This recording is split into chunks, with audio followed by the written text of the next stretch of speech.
Yes and glory YouTube channel के online platform पे मैं एस एन सिंह एक बार फिर से आपका हार्दिक स्वागत एवं अभिनंदन करता हूं।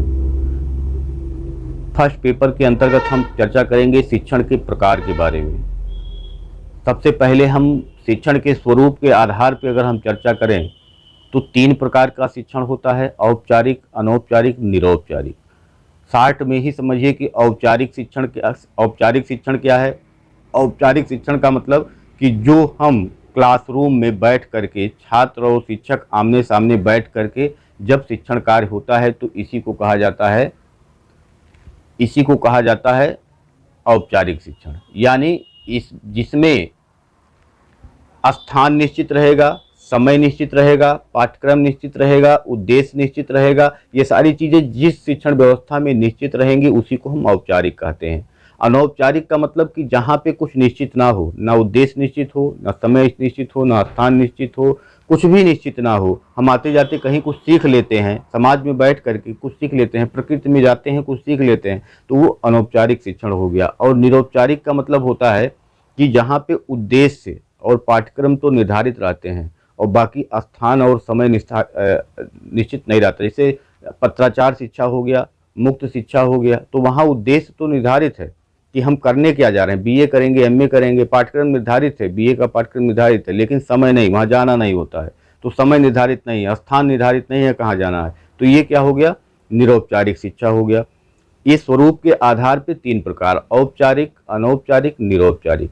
अगर हम शिक्षण के आधार के रूप में देखें तो वर्णनात्मक, निदानात्मक और उपचारात्मक। वर्णनात्मक शिक्षण उसे कहते हैं जब टीचर क्लासरूम में जा करके शिक्षण कार्य करता है, उसने अपना प्लानिंग बनाया, प्लानिंग बना करके कक्षा में पहुंचा, कक्षा में जा करके उसने पढ़ाया। लेकिन जब पढ़ाया तो जितने भी बच्चे थे सबको नहीं समझ में आया। कुछ बच्चे ऐसे रह गए जिनको नहीं समझ में आएगा, तो जिनको नहीं समझ में आया उसके लिए फिर से उसको निदानात्मक शिक्षण करना होगा। कमियां कहाँ रह गई, उसी कमियों का पता लगाने के लिए निदानात्मक शिक्षण होती है। तो दूसरा हो गया निदानात्मक, ज्ञान देने के लिए वर्णन हो गया।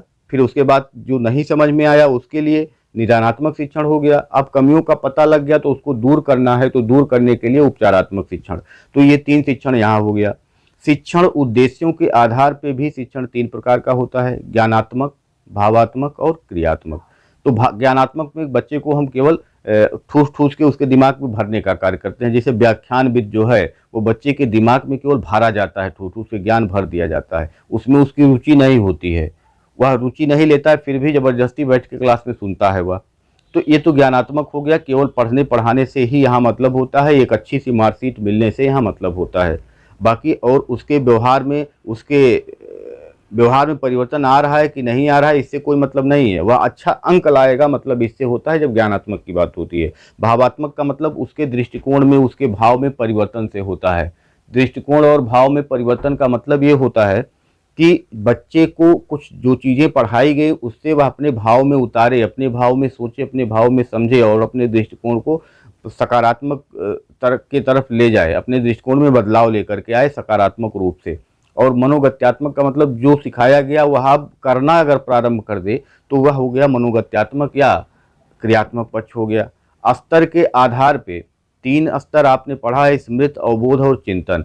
स्मृत का मतलब केवल रटना रटाना होता है, अवबोध का मतलब कि चीज़ों को समझना होता है, और चिंतन का मतलब होता है कि आलोचनात्मक रूप से अब चीज़ों को वह समझने में सक्षम हो गया है, तो ये चिंतन स्तर होता है। उसके बाद राजनीतिक प्रणाली के आधार पर अभी हमने चर्चा किया इसके पहले के वीडियो में, एक तंत्रात्मक, लोकतंत्रात्मक या प्रजातंत्रात्मक और मुक्तात्मक, ये 3 प्रकार की शिक्षण व्यवस्था यहाँ होती है। तो ये 5 प्रकार हो गया। 5 प्रकार से हमने शिक्षण के प्रकार में 5 आधार पे वर्गीकरण करके आपको हमने बताया। बहुत जल्दी ही हम कंप्लीट कर रहे हैं, क्योंकि आप थोड़ा सा एक बार केवल देखने का प्रयास करिए, जल्दी इसको रिवाइज करिए बस। धन्यवाद।